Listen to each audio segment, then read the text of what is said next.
listening to Fairplay on justicenews.net. I can get a ham sandwich at 95 grand. Did you say?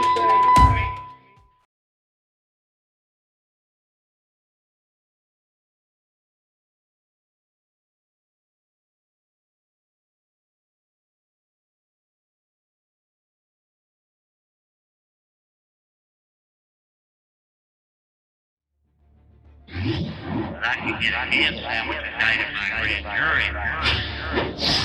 This is Fairplay on justicenews.net. Bruce Smith has spent over 20 years in a Florida state prison as part of his conviction of life without parole for allegedly killing a 4-year-old boy, Cameron, in 2000, who was also the son of his girlfriend at that time. Bruce has maintained his innocence all these years, and he says he has never hit a child, let alone killed one, especially when he has helped raise 6 of his own kids. And joining me right now from Claremont State Prison in Florida is Bruce Smith. Thank you for your time, Bruce, and welcome to Fairplay. Yes, sir, and thank you all too for having me. So, Bruce, if I could take you back in time in the year 2000, I think it was July of 2000 when this ordeal occurred. Can you tell us exactly what happened? Yes, sir, I sure can. Back in, I was a maintenance guy at an apartment complex, and me and Teresa had been dating, and it wasn't that long, probably like maybe a month or a month and a half, maybe. And she had asked me one day, I was at the apartment complex working, I was waiting on the tenants to come in to walk them through their apartment because they was just moving in, and she asked me to just look in on the boys. So at that time, I had my son there, Junior, he was there. And so I told her I would. Then that she told me they was already in bed, that, she didn't, all I had was look in on them. So I said, okay. Well, after all that, I ended up walking the tenants through their apartment. And then shortly after that, she came back. Maybe it took probably about a good hour. And then she came back, and we both went inside her apartment. I helped her take the clothes, and she went to the laundromat to dry clothes. And when she came back, I helped her take the clothes into her apartment, and we sat there and we talked for a little while. Teresa went in the room and checked on her son because they all was in the bed. And one of them had got up, and he came in the living room with us and was sitting with her. And prior to that, she went back in maybe an hour or two, an hour and a half later, and checked on him again. When she called me, she said, Bruce, he got some type of foam coming out his mouth. Or it was either his mouth or his nose, I'm not sure. And so I didn't know what it was, so I told her I didn't know. And so I said, well, let's just take him to the doctor. Well, she didn't want to take him because she said she had been in trouble with children and families before, and they would want to take her kids or lock her up. So at that time, I didn't know what to say. So we just sit there for a little while, and I said, well, you don't know what's wrong. Then she came and told me he wouldn't wake up. So she was bouncing him off the bed, back and forth. And so I told her to stop doing that because she had his head, kind of wiggling back and forth like she could have hurt him. So she did, and we ended up taking him to the hospital. I drove her to the hospital with her son. And when we got to the hospital, she went in with her son, and I sat outside. And at the same time, my son was still there at her apartment. So she wanted me to go and get the kids, her other 2 kids, from her apartment and mine. So I did. I left the hospital, went to the apartment, and got the kids and brought them back out to the hospital. And prior to that, we ended up, when I got back to the hospital, the security guard was telling me that she had said that she had told the doctor that I must have done something to him. So I asked her, did she say that? She said she didn't. And so I said, well, I need to know what was going on. And so then the doctor came back out and said, well, we don't have the proper equipment here to do what we need to do to him. So we're going to have him shipped to another hospital. So at that time, she said, okay. So she said she would ride with him in the ambulance. So I took the vehicle, and I went and I dropped my son off at my mother's house while they went to the hospital. So by the time I get to the hospital, they was already there, and she and her family had started a lot of commotion, like they didn't want me around and asking me what did I do, and so I kind of got upset because I was trying to get her to tell them that I didn't do anything. I said, she know I didn't do anything. I said, you need to tell your mom and them what happened. Well, she wasn't saying anything, so and they was pretty much blaming me, so I turned around and left. I just left the hospital. Mm-hmm. And I went back to the next day to try to see if she was all right, but her family was still there, and they wouldn't let her talk to me. So I just stayed away until she contacted me, which was a couple of days later, which she did tried to call me, and so I ended up calling her back. And at that time, I had met with it was an investigator there. And when I called out there, he said he wanted to talk with me. So he said, could you come out here? I told him, yeah. Then I did. I went to the hospital. Mm-hmm. And after at that time, after I got to the hospital, he said he didn't have that proper paperwork there with him. And actually, would I go down to his office? So I agreed to go down to his office with him. Went to his office. He stayed in there 4 hours. He was asking me all sorts of questions about different types of injuries. But, mm-hmm. the only thing I can tell him is that I didn't see her do it, and I didn't do anything to him the times that I was there, which I wasn't, stationary in the apartment. I just went in and just kind of just stood outside until my tenants came, and then once I walked them through the apartment, and by then she was coming back, and so that's when I went inside her apartment. Mm. But that was it when it came to that. Mm-hmm. And so after we went to the hospital. I went back to the hospital. I left the detective's office, and I was on my way back to the hospital when they ran the truck off the road. And at the time I was riding in the van. It was her van. I was riding her van, and my sister-in-law and my niece was with me. And actually, my sister-in-law was the one driving, and they kind of ran us off the road in some unmarked cars. And so once they did that, they got out, they draw guns on me, and mm-hmm. so they was trying to tell me to get out, but I wouldn't, because I say, well, y'all need to tell me what is this about. I'm not finna get out and y'all got guns drawn on me. So she it was one of the detectives, made them put the guns down, and she asked me would I come out and talk with them, so I did. And then they placed me under arrest. They say for a failed child support or something concerning. No, they said a civil issue. It was a civil issue.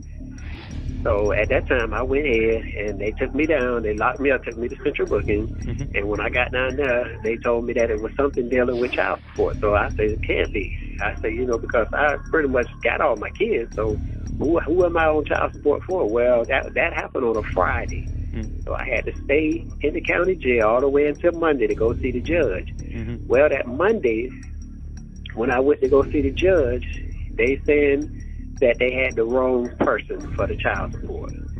So at that time, he told me that they would release me, that by the time I get back to the county jail, as soon as my paperwork show up, they'll release me. Well, they ended up,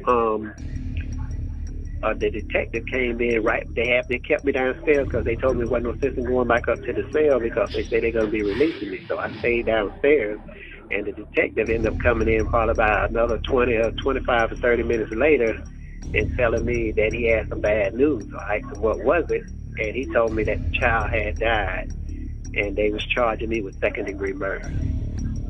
Mm-hmm. And that's when what did you say? I couldn't believe it. I mean, I got real weak. He told me go ahead and sit down because I was like, man, I can't be. I said, man, I ain't never touched nobody. I never hurt killed a baby. He was like, yeah. I said, man, that's a lie. I said, that can't be. It can't be. I said, I just can't believe this is going on. And so he said, yeah, well, based on what Teresa said, which was the kid's mother, I said, well, she got to tell. I need to talk with her, but she need to tell the truth because I didn't do anything. I would never. She know I never touched those kids, and so they ended up locking me up at that point, and they took me back, and I haven't been out since. But that's when they charged me with it, and then later that year, they took me down before the grand jury and indicted me on first-degree felony murder. And that's what they took me to trial up under. So, for a year, you sat in the jail? Yes, sir, I did. Did you have any attorneys at that time? No, sir, I didn't. Well, they gave me a public defender during the time that I was in the county jail, and me and her could never see eye to eye. She would never investigate, I gave her people to call that was there, that know what happened, that knew her and had been around her, and she kept telling me, well, Bruce, they ain't gonna be no good because they wasn't at the house that day. And I say, well, these people be around her. I didn't even know her last name was Smith until I started going to trial. Mm-hmm. And, so I really didn't know her like that. But I mean, like I say, I only knew her for probably 30 days or maybe a week or two over. But when they told me all that, all I could do was it stunned me because she wouldn't build a working relationship with me. Mm-hmm. And so I filed a motion, a Nelson. They gave me a Nelson hearing because I wrote a letter to the judge telling him that I didn't want her on my case because she wasn't building a working relationship with me. And I had told him the things that I had done. I gave her a lot of people to call, people that could have helped me and showing that what she had done, and she wouldn't go and investigate it. So during my trial, mm-hmm. I had witnesses, which was one of them was my son who was there, and his mother had witnessed something. I think she had called her that day or something, and she called them during my trial and told them they wouldn't be needed because I had the case won. I had called all my witnesses and told me that she didn't need them because I had the case won. Mm-hmm. And the jury came back with a guilty verdict. So the only witness to that was the boy's mother, Teresa. Well, and she had put her two sons on the stage, on the stand, both of them took the stand, and they was led by the state attorney because he basically just said what he felt had happened, and all they had to do was just say yes or no. But in the courtroom, they said, and he asked them, did they see the person that did this to their brother in the courtroom? Both of them said no. They didn't see the one that had committed that they say committed the crime. Now, they saying that one said that he was slammed into a wall. The other little boy say he was slammed on the floor. But the medical doctors, the personnel, said that only one thing happened, and they say the type of injury he had, neither one of those things had happened. Mm-hmm. And they saying, so based on what the medical people that treated him saying, no, he couldn't have been slammed into a wall because it would have caused damage to his neck. It would have been a bigger spot on his head. It would have been damage to his shoulders. And if he'd have been slammed on the floor, it would have been a bigger abrasion on his head than what was there, And Teresa had admitted on the stand that she used to beat her kids with her fists, her shoes, or whatever she can get her hands on. And that was pretty much like the heel of a shoe. If you ever seen a woman's shoe with the little skinny heel, that's the size. It was just as big as your fingernail. Mm-hmm. The dot that was on the back of his head, what they showed during trial. Mm. And if he'd have been slammed onto the floor, they said it would have been a whole bigger spot because where the head would have made contact. Yeah. And the mother was on record having issues with the Child Protective Services in the past. Is that correct? Yes, sir. She did. She had been having problems with them. And she also was on a mental, I think she had been to a mental institution before. Something what had happened with the same boy, and she was married to a guy that was named Antonio Smith, and he went to prison for what he had done to the child, and she went to a mental institution. So as far as I found this stuff out, prior to me being locked up and in prison, but she had been, then she said she had took the stand, she had been Baker acted, and she also had been on suicide watch. So the police believed a testimony of someone who was on a suicide watch? Yes, sir. They allowed her to take the stand. And they also believed a 4-year-old boy's testimony. She had well, he wasn't 4. The one that was 4 was the one that that had died. One was 7 and one was 8. Okay. So they believed the 7 and 8-year-old boy's testimony and a woman's testimony who was on suicide watch for mental issues. Yes, sir, she did. And who was also on record because the kid also had some other bruises prior to this injury. Yes, sir. And she was also on record for beating up this boy prior to his death. Yes, sir, she did. She was already, even when the doctors came forward, they all of them testified that he had various sores. He was covered in sores, they said, and someone was in various stages of healing that couldn't have happened that day. And they said that he had a lot of scars that had healed, and they was healing in different colors. They can tell it by the different colors of the marks or what stage they was in. All right, so that means the boy was being beaten up prior to you coming into the scene. Yes, sir, he had been. All right, so when she left and asked you to take care of the kids, where did she leave the boy? She told me that they all was in bed, which they was. They all was in their room in bed. I'm assuming they was... Including your son? No, my son was outside with me. He was outside helping me, because I had to go in and do some cleanup in the apartment before the tenants come. All right. So I had him with me at the time, and now when she came back, I was still outside, and my son was in there with her at that point. All right, so she told you that she's going to go for the laundromat, and she's left her kids sleeping in the room. Yes, sir. Did you ever enter the room? No, sir, I didn't. So all that time, where did you sit when you entered the house? Right when you come in her front door, she had a living room area, and I sat right in the living room area. Did you see the boy during that time? No, I didn't. He never You got never out. opened the door? No, sir. You never opened the door to peek in? No, sir, I didn't. He never got out. When she came back, she was the first one looking in. She went in there twice on 2 different occasions at 2 different times. Okay. So what you're saying is that from the moment she left the house and the moment she came back in to tell you something's wrong with the boy, throughout that time, you never saw the boy, you never entered his room. Is that correct? No, sir. I never entered the room. The only thing I did is came in the house in the living room, and I was sitting there with my son at the time. Okay. So when they convicted you, what was there any DNA evidence? Sir, what they had done during my trial, they did have what they thought was blood on the floor. They took pictures of it and they entered it into as evidence, but when the analyst, whoever they had test the stain that was on the carpet, they said it came back to be fingernail polish.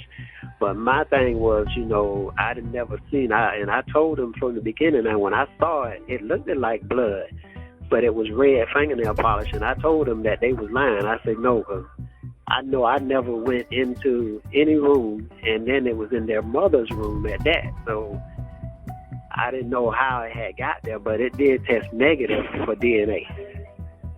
All right, so what you're saying is that not in the room where the boy was sleeping, but in the mother's room, there was fake blood? Yes, sir.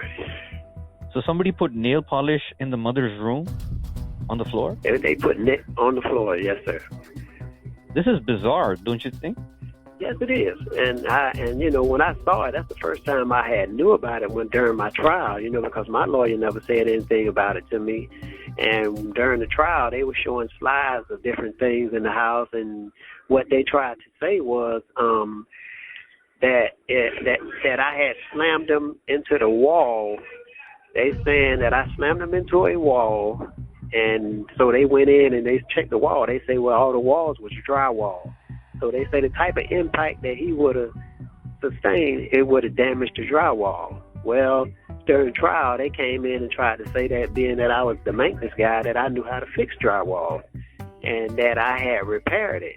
But there was no way that could have happened because they saying that I'd have had to cut out drywall, I'd have had to sand it down, I'd have had to glue it in, and then I'd have had to paint it in less than 30 minutes. And there's no way you can do that. Yeah, there's no way you can do that. You need a couple of days to do that. Exactly. Yeah, so This is bizarre stuff. So, what I wanted to know is that you never saw the boy that night. Is that correct? No, sir. Only time I seen him was when she was bringing him out and when she asked me to come to the room to see what was on his nose. I didn't get very close then. I stood to the door because she was just sitting in the bed. The bed was pretty much right by the room door anyway. But when I looked at it, that's all I did is look at it. And when we took him to the hospital, she grabbed him and we went to the hospital. What did you see on the nose of the boy? It looked like cold. It was something that was white. I thought he had a cold. He had asthma, and she had lied and told the doctors that she had an asthma machine in her room, but then they later found out that she didn't. During trial, she admitted that she didn't have it. She just said that to the doctor. But he was suffering from asthma.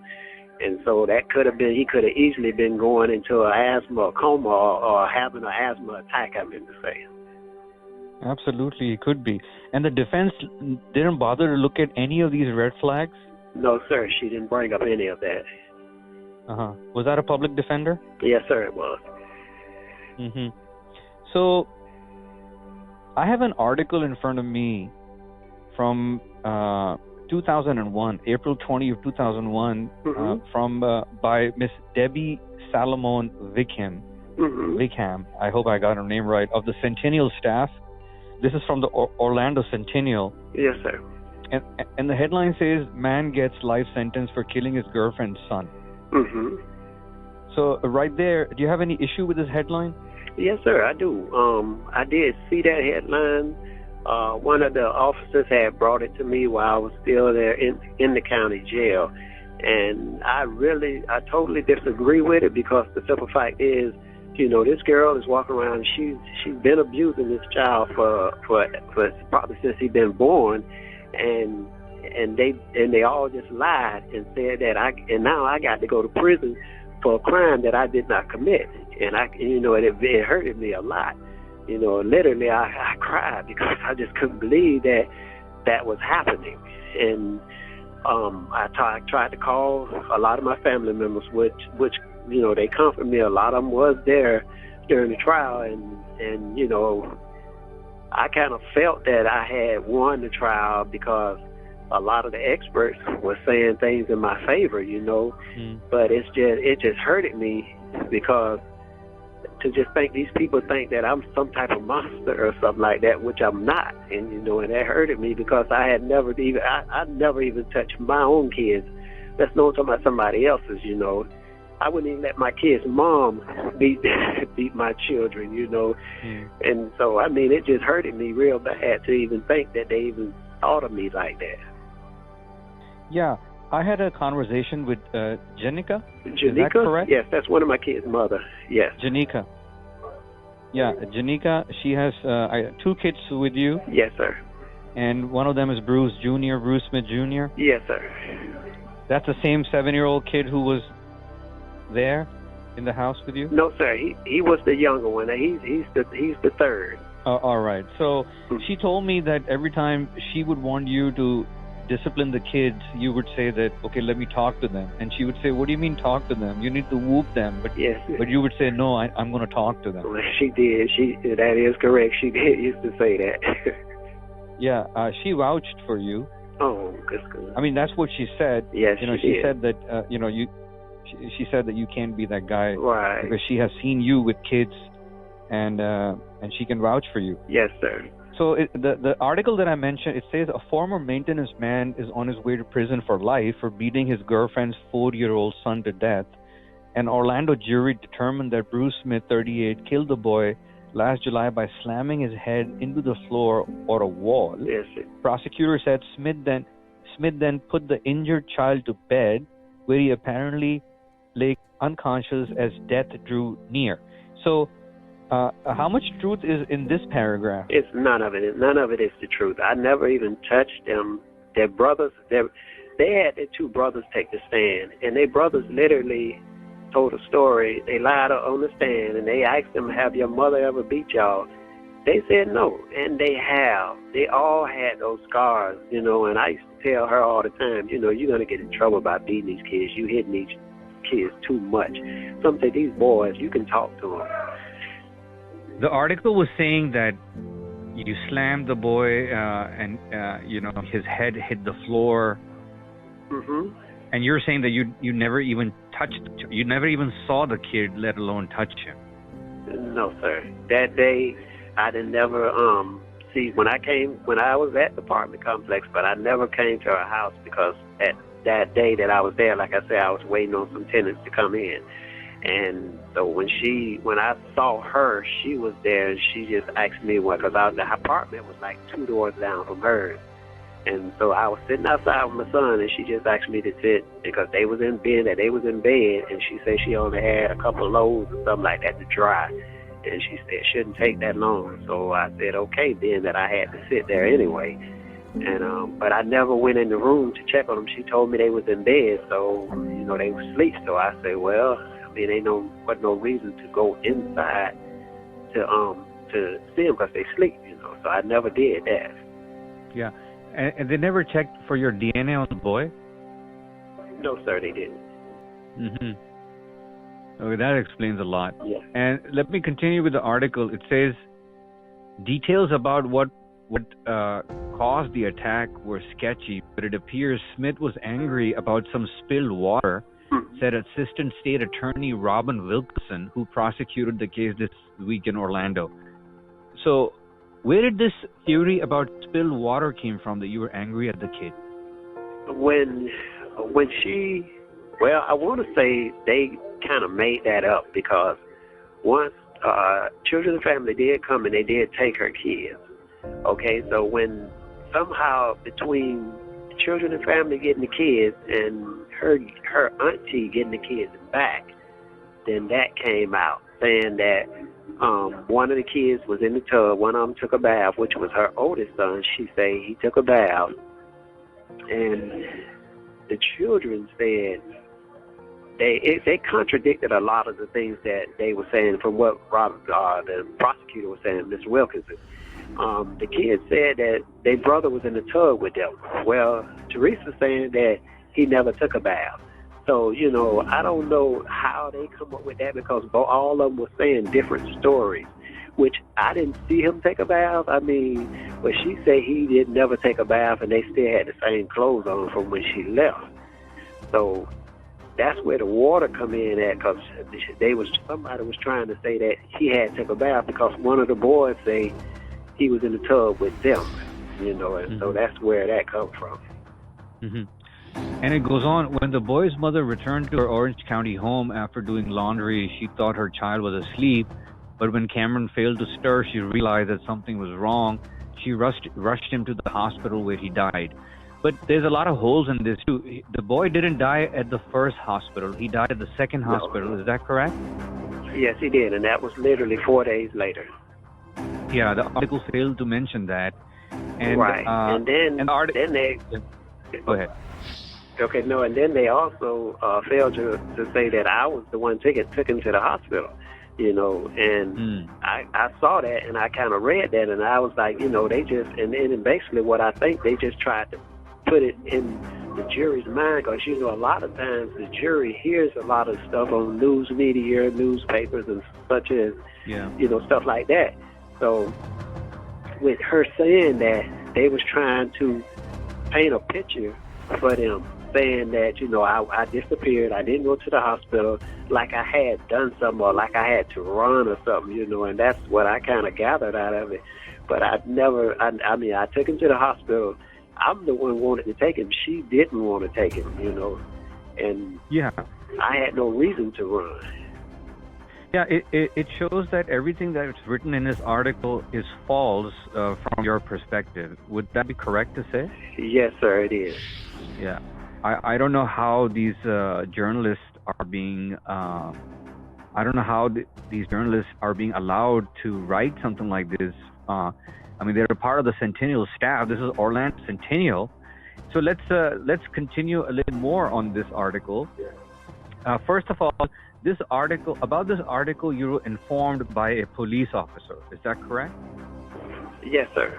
by, it was a Detective Hayes, if I'm not mistaken, concerning that he had died. He came to the county jail.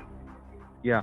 So a lot of police officers, they make their police reports and they send it across to the media, and then the media reports directly what they are fed by the police officers and by the detectives. So this kind of proves what I'm saying, because these are all lines of what they were saying to you, what they were using to, I think, frame you. Right. It was. Yes, sir, it was. All right, so let's move forward. And the fact that this article was written in April of 2001, I don't know what these guys were doing from July of 2000. Right. They were just asleep? They had to be, because they didn't put anything in there from that day. You know, even when I was arrested, they had an article saying something where they made a comment on the news saying that I had been arrested for allegedly beating him to death. And now, you know, you need to be mindful that even though they saying that in the paper, they saying that he was slammed into a wall or on a floor. Now, if I was convicted and you actually knew what the crime was, you would have known whether it was a floor or a wall. But they failed to mention that. All the experts that took the stand during my trial said that neither one of them could have happened. They didn't put that in there, you know. Yeah. They didn't put what the experts were saying, and they put assumptions in the article that they failed to prove themselves. Right, that's right. Man. I mean, that's some lowball journalism, that's what I would say. So let me continue with this lowball journalism. His two older brothers, ages 7 and 10, testified in court that they saw Smith hit their sibling. What is this? Yeah. That's what one of them saying. They said, and actually they didn't say it. The state attorney said it, and all they said was yes. Say, did you see Bruce slam your brother into a wall? One said yes. Did you see Bruce slam him on the floor? Another one said yes. They had two. They was on the stand at two different times, but technically out of their mouth, when they took the stand, the prosecutor asked them, say, do you remember the day that your brother went to the hospital? Both of them said no. Do you remember that he had got hurt on a certain day? They said no. So from that point on, they kind of led the witness by saying things, and then all they had to do was just say yes or no. And then late Wednesday, the jury found Smith guilty of first-degree murder and aggravated child abuse. I mean, this sounds like a pack of bullshit to me. Excuse my language, but this is what it deserves. It's bullshit. Yes, sir, it is. And, you know, and they, and I was just, you know, concerning the law itself, because they told me that, okay, being that you have been indicted for first-degree felony murder, we don't have to prove that you killed nobody. We just got to prove that you committed a felony. Well, based upon that, you know, you had the experts took the stand and said that what the boys said, it couldn't have happened. So how was I convicted of a felony? Because the aggravated child abuse wasn't, they didn't find me. I mean, they wasn't proven, put it that way. Because both things that y'all saying, the boys said, when they took the stand, they denied it. They saying that they couldn't remember that day. And then, on top of that, it didn't match what the doctor said. And so how could I be found guilty? They told me if I'm found guilty of aggravated child abuse, they can just find me guilty automatically for the murder. They don't have to prove the murder. And that's what they did. Mm-hmm. Wow. They don't have to prove the murder. No, sir. Not on a felony. When they charge you with a felony murder, they say the only thing that they had to prove was a felony was committed, and they can give me a murder charge. And that's what happened. Yeah, I mean, they can give you any charges they want, but it's incumbent upon the defense attorney to show the truth. Right, exactly. A charge is not a fact. A charge is not the truth. It's just a charge that is either pushed back or proved. I don't think the court... Right, that's right. I don't think the prosecutors were able to prove that you had anything to do with this murder. What would you say to that? Yes, sir. I agree with that, because the whole time I was sitting in the courtroom, based on all the experts taking the stand and saying that, you know, none of the stuff that the state presented could have happened. Now, the state theory was to just put me there between 6 and 8 o'clock. Well, from what the experts say, that it couldn't have happened between 6 and 8. It had to happen between 8 and time of admission to the hospital. That's what they said. Now, during that time, Teresa was back in the house, and she was there with them. So what you're saying is the experts are saying that it could have happened after she returned from the laundromat. Yes, they put the time, at time of admission, they said an hour plus or minus a few minutes. Well, he was admitted at 10:30. Okay. So she said she got back from the laundromat at 8 o'clock. Mm-hmm. So, so they saying that it happened between 8 and 10:30. Yeah, or it could have happened before she left for the laundromat. Exactly. Now that's what I'm saying, because I don't know. And they kept asking me, did I see her do it? And I told them, no, I wasn't there when she beat him. When I came there, she just told me to look in on him, and by the time she came back, shortly after that, I left. So, it wasn't like I was there with her the whole time, because I ended up leaving her there, going to McDonald's, getting some food, and coming back. So, yeah. During that time, and that was after 8. But I think what happened to him had happened before she had left. All right. So again, I'm going to take you back to this article, because there's not a lot of material available on your case, which is also weird. Mm-hmm. But whatever that we have is full of holes as well, because let me continue with this article. So the circuit judge Donald Griswold, he sentenced you to life plus 15 years in prison, just like that. Yes, sir, he did. Based on this? Yes, sir. Uh-huh. Okay. And then the defense lawyer Trish Cashman tried to blame the boy's mother for the death. She said Teresa Smith, 27, was home at the time experts estimated the fatal head injury occurred. Exactly. This goes against everything that I've been reading from the article. Right. That's the same thing I just said. All the experts put the time during the time she was there. Yeah. So they just put this article at the end of they just put this line somewhere in the middle, try to maybe create some balance. But then Cashman said the mother, a machine operator, admitted using corporal punishment on her children in the past. Yes, she did. The judges and the defense attorney, they didn't look at that? That, hey, this mother, we got to investigate what this mother has been up to. Right. Well, they did a motion to, I think the name of it was motion in limine or something like that. And what that does, to hide evidence that the state don't want to come out to the jury.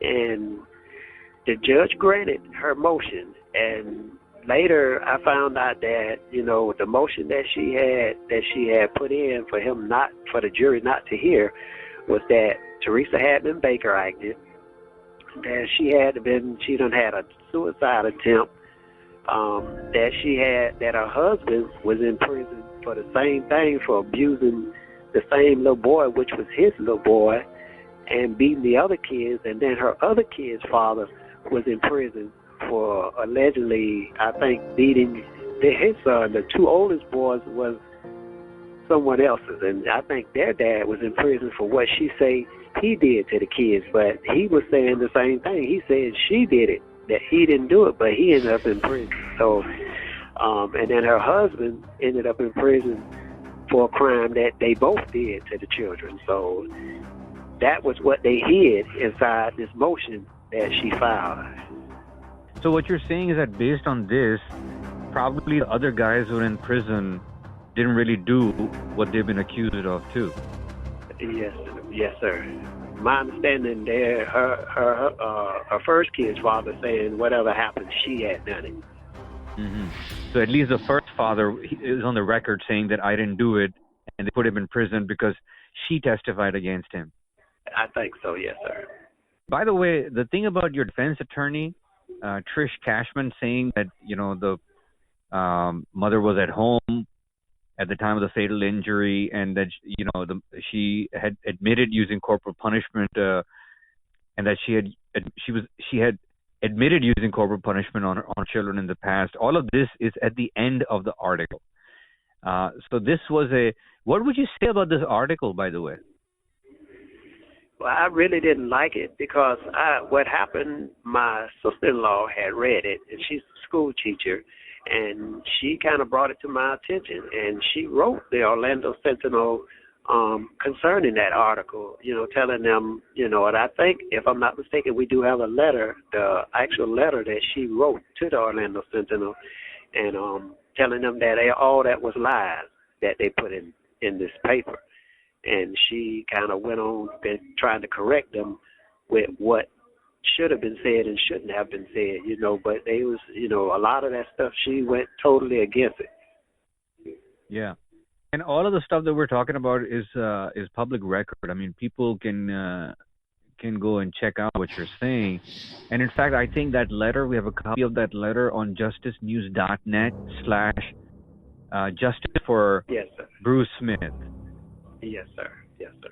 On justicenews.net / justice for Bruce Smith is where we have a copy of that letter, where we'll be putting up a lot of the stuff about your case.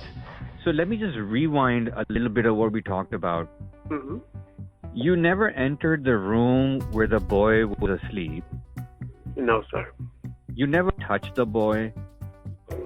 No, sir. You never even looked at him asleep in that room.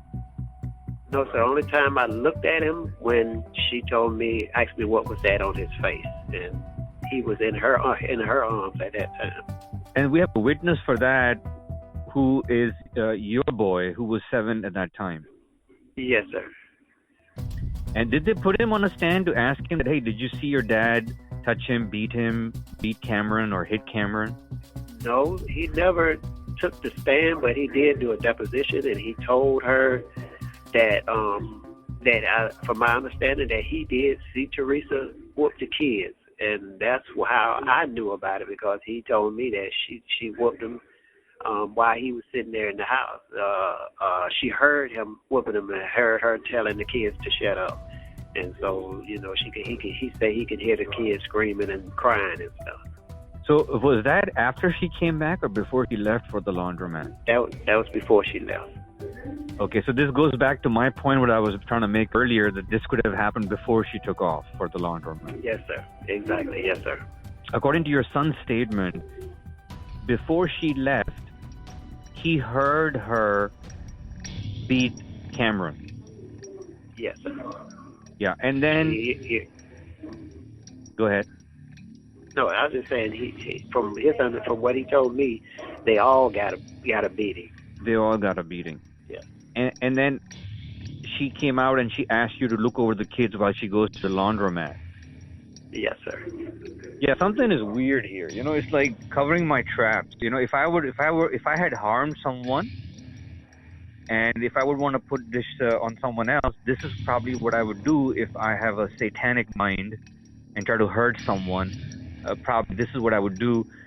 Because obviously when this occurred, whatever happened between her and the kids, when she heard that boy, she knew something was not right. Right. And that's when she came to you and asked you to look over while she's gone. So probably to screw you over. Yes, sir. That's what happened. Yeah, but, and I'm not even an attorney, and I'm making all these assumptions, but I would like to clarify to the listener that I'm making these assumptions based on the evidence, the facts that are in front of us. Right. This is not like some imaginary tale that I'm making up. These are all extrapolations that are coming out from looking at the evidence. Right. Yes, sir. Yeah, and if anyone wants to push me back, they should first answer me that a woman who was on suicide watch, and you call it the Baker... Yeah, what do you call it? Baker Active. Baker Active. Baker Active? Yes, well, Baker Act. It's a Baker Act. It's what happened when someone is incompetent or they need medical attention, or you just can't function on your own, or you need some sort of assistance. They Baker Act you so that you would be held. My thing was, if you're Baker acted and they saying that she's incompetent, how did she take the stand? Because you can't have someone incompetent. But at the time she took the stand, she was on 5 different types of medication, which she admitted on the stand that she was on. Unbelievable. This is like a bad movie that I'm watching. Yes, sir. This is like it's a terrible movie because, how can they put somebody on stand who's Baker acted? Yes, sir.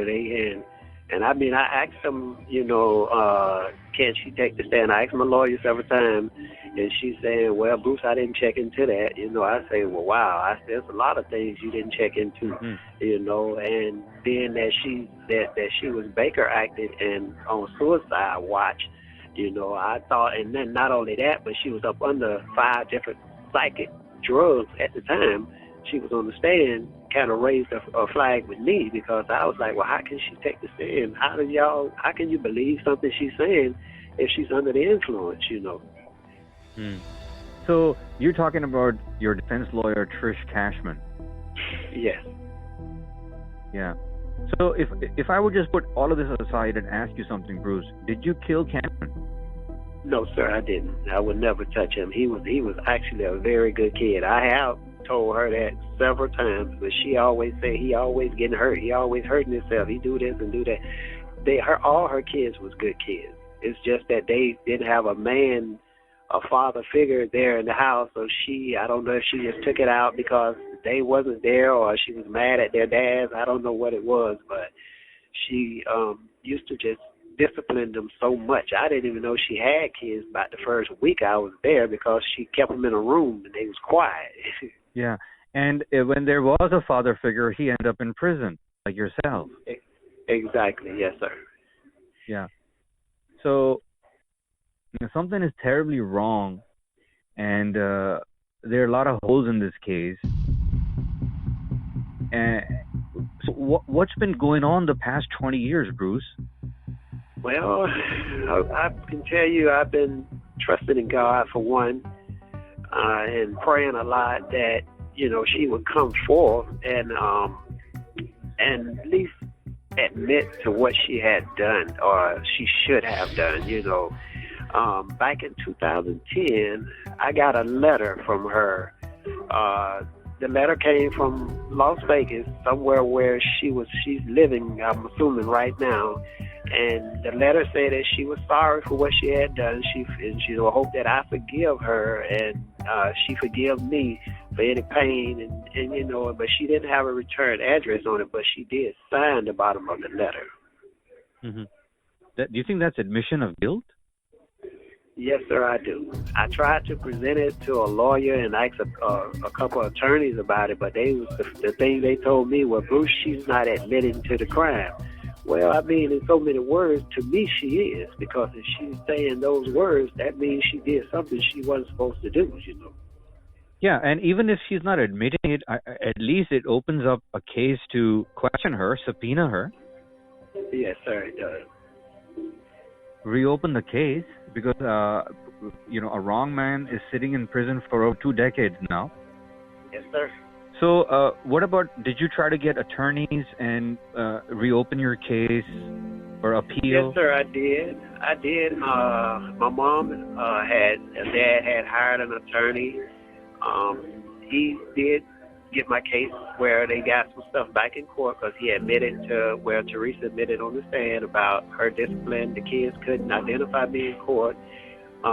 He was saying that the judgment of acquittal should have been granted because there was no evidence proving that I did anything. And then he went back on what the doctor said, from what the boys said. Y'all saying that the aggravated child abuse, but the boys saying that from what they saying happened, the doctor said it didn't happen. So how can you prove the aggravated part if they saying one thing and the expert saying another one, and then they have to, most of the time we based our decisions on experts' opinions.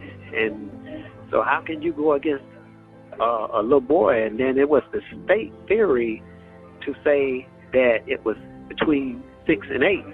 But the experts said it couldn't have happened between 6 and 8 because he'd have been dead at the time of admission. So, I mean, it's just so much that where the conviction should have been upheld. So then what happened?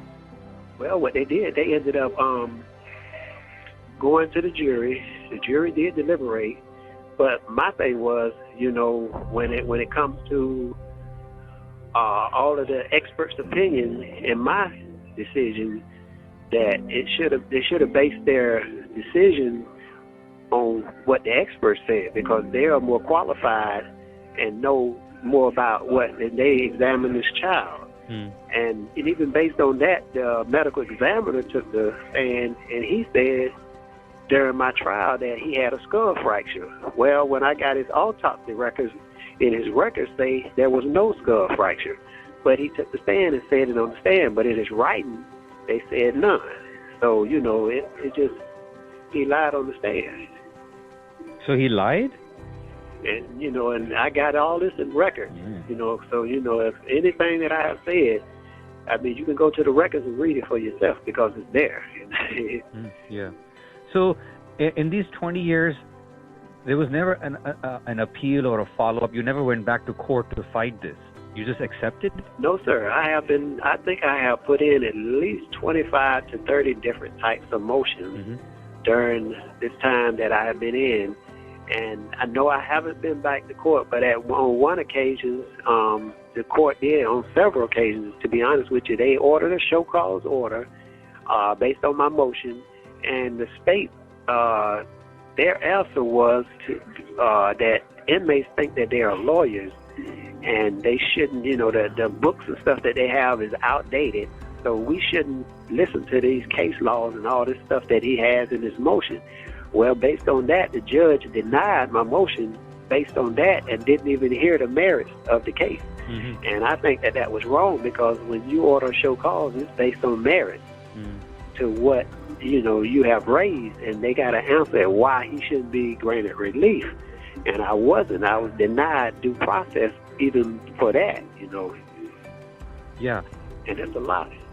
Yeah, probably because the prosecutors were afraid that if the Pandora's box opens up and all the evidence comes out, there's going to be multiple lines of lawsuits coming up. Right, and it will. Yes, sir, it will.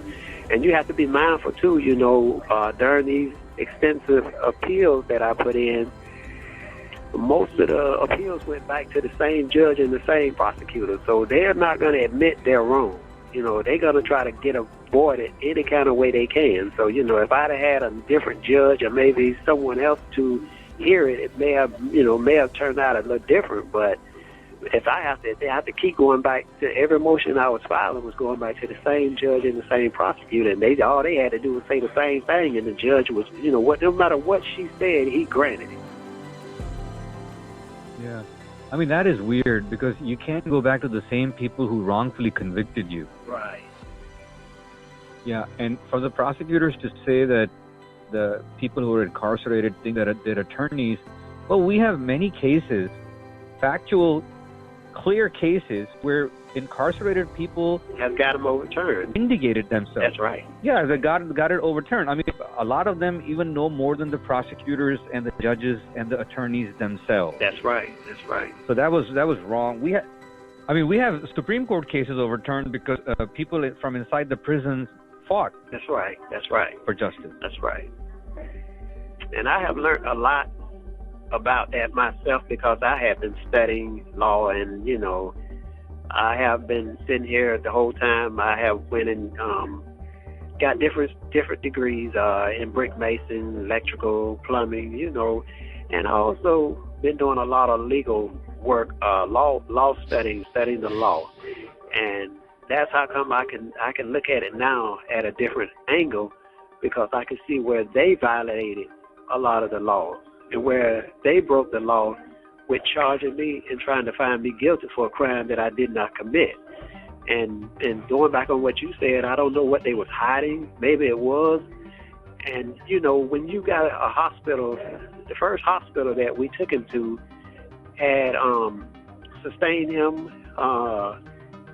gave him a shot of barbiturates, and even after he went to this first hospital, they said it was transferred into another one. Well, the doctors took the stand and said when he arrived at the second hospital, they didn't have nothing to go on, so they did this process all over again, which gave him another dose of barbiturates. Man. And in the autopsy report, it showed that his blood work went to a Walpole research laboratory where they tested it, and it came back positive and high for barbiturates. And they saying the barbiturates was 0.200 milligrams, which is a overdose. And in lethal injection on death row, they give you 0.150, and then he had 0.200 in him, and then they go by your weight, your age, and your condition. And they saying it was an overdose for someone on asthma. They say because if you got a health condition, it's extremely dangerous, and he had asthma. So now we just opened up another Pandora's box, which was my eventual question, but you brought it to light. Now we have another scenario where you guys take the kid to the hospital. He's alive. Yes, he was breathing. And at the first hospital, they gave him barbiturates. Yes, sir. Barbiturates is a drug that take over your nervous system. Yeah, and they gave him, at that time, a lethal dose. At the first hospital, it wasn't lethal. It was the right amount at the first hospital. When he went to the second hospital, they inserted the lethal dose because they did the process all over again, and that's where the lethal dose come in. All right, so there's a huge probability that the hospital ended up killing the boy. Yes, sir. And that's what I mean. It took me a while to just research it and do a lot of medical research concerning, researching the barbiturates and seeing what it consists of and what it does to the human body. And being that I went through all that, I found out that, for one, it go by his age, and he was a 4-year-old weighing 40 pounds or 45 pounds or something like that, and they saying even what they administrated from the beginning was a little high, but he could have bared it. But then when you put a whole nother dose of that same amount in him, he said that could kill anybody, not just a little boy, but it could kill a grown man. So was this point brought to the trial?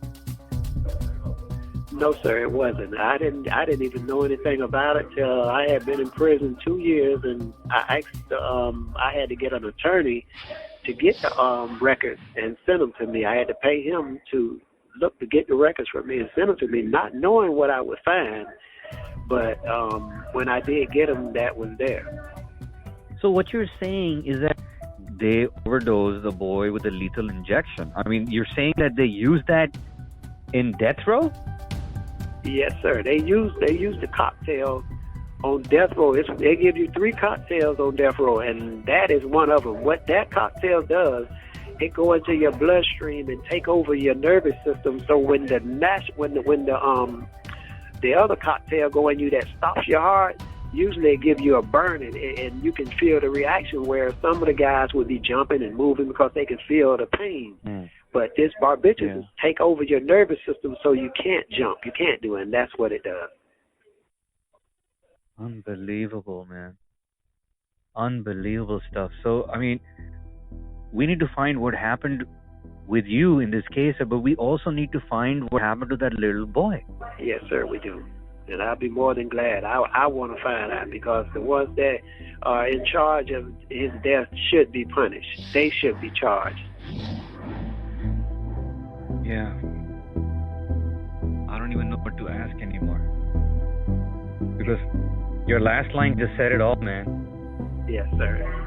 And I mean, it's just, it hurts because I have been here, and like I say, by the grace of God, He has helped me and showed me different avenues, showed me different things.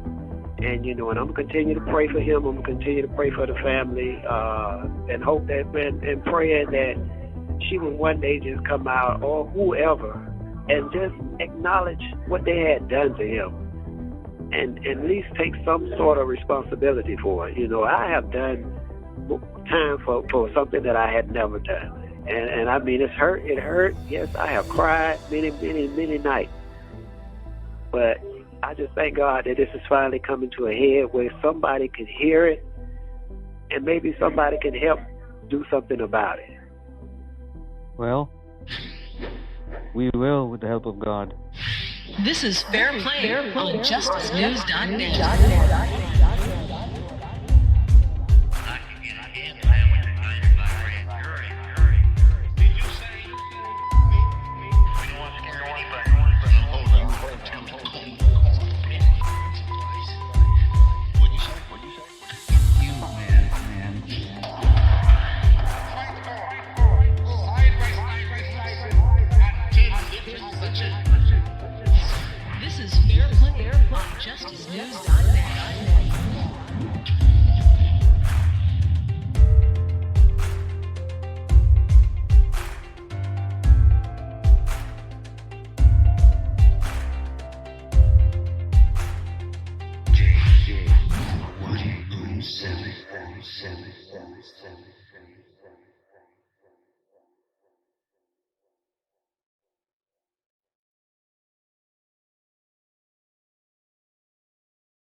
You're listening to Fairplay on justicenews.net.